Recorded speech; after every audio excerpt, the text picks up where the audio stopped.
तो दीपक, आपका नाम दीपक है और विषय इतिहास है, तो मुझे दीपक का इतिहास बताइए पहले।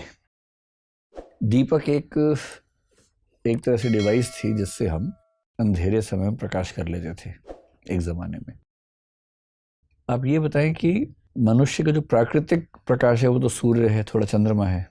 प्राकृतिक प्रकाश के अभाव में मनुष्य ने प्रकाश का अरेंजमेंट कैसे कैसे किया, इसका पूरा इतिहास 5 से 6 चरणों में समझाइए।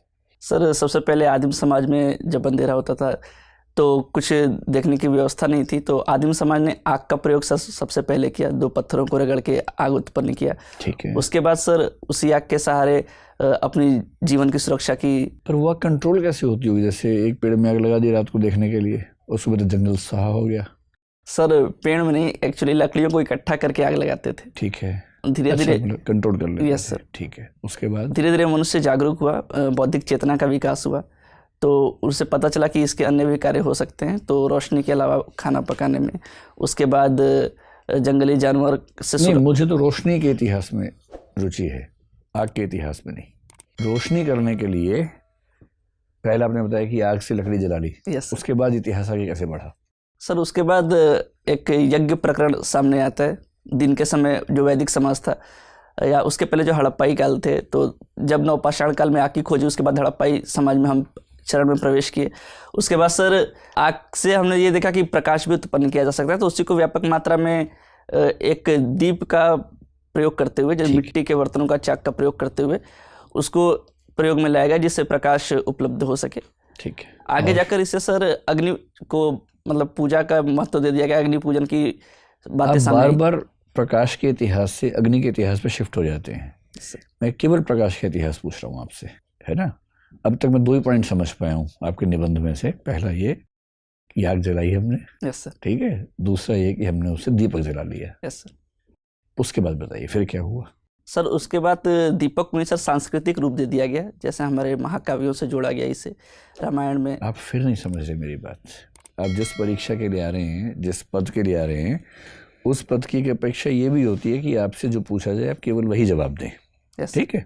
मैंने आपसे सिर्फ इतना पूछा है कि अंधेरे के समय प्रकाश की जरूरत से निपटने के लिए मनुष्य ने इतिहास में क्या क्या उद्यम किए।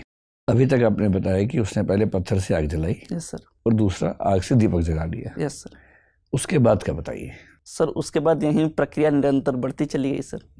बस LED का लैंप आ गया, बल्ब आ गए। पहले बल्ब का आविष्कार एडिसन ने किया। Yes sir. ये सब कुछ भी नहीं हुआ?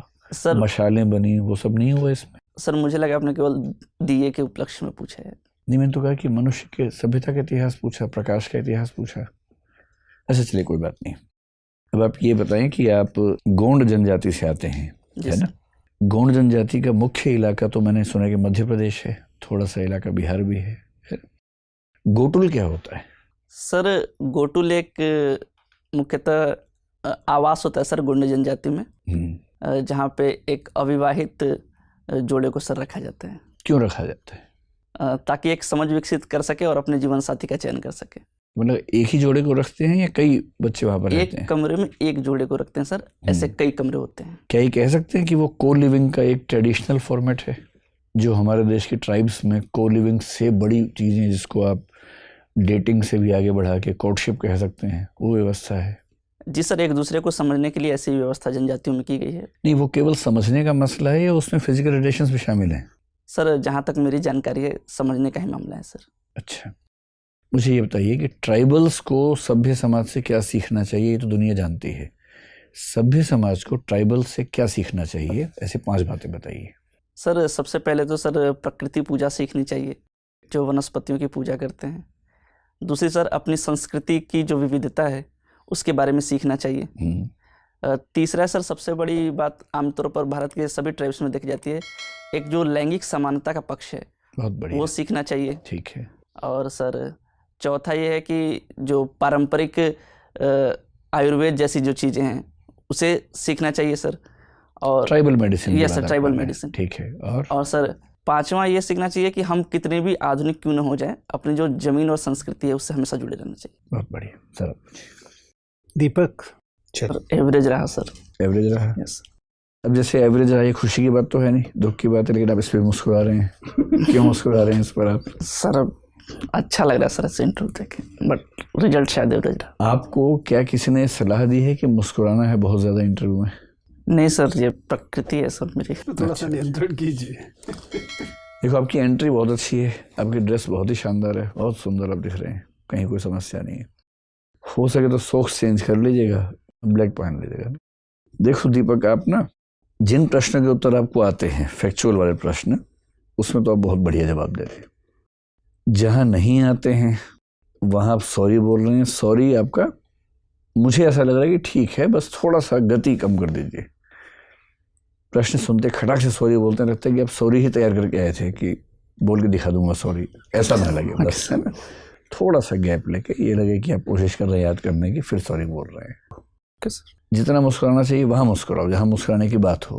वरना क्या होता है कि चुभता है, क्योंकि आपसे सीरियस सवाल पूछ रहे हैं और आप सुनते हुए मुस्कुरा रहे हैं, तो ऐसा लगता है कि आप इस भाव से देख रहे हैं कि हाँ पूछ ले, क्या पूछेगा, बहुत देखे तेरे जैसे मैंने, ये भाव आता है मन में। तो वहाँ मुस्कुराहट चुभती है, उससे बचिए। बाकी अच्छी बात है कि आपकी एज कम है, कॉन्फिडेंस आप में ज़बरदस्त है, दिखते स्मार्ट हुई। मेरा अनुमान है कि आपकी रेंज तो है बहुत शानदार।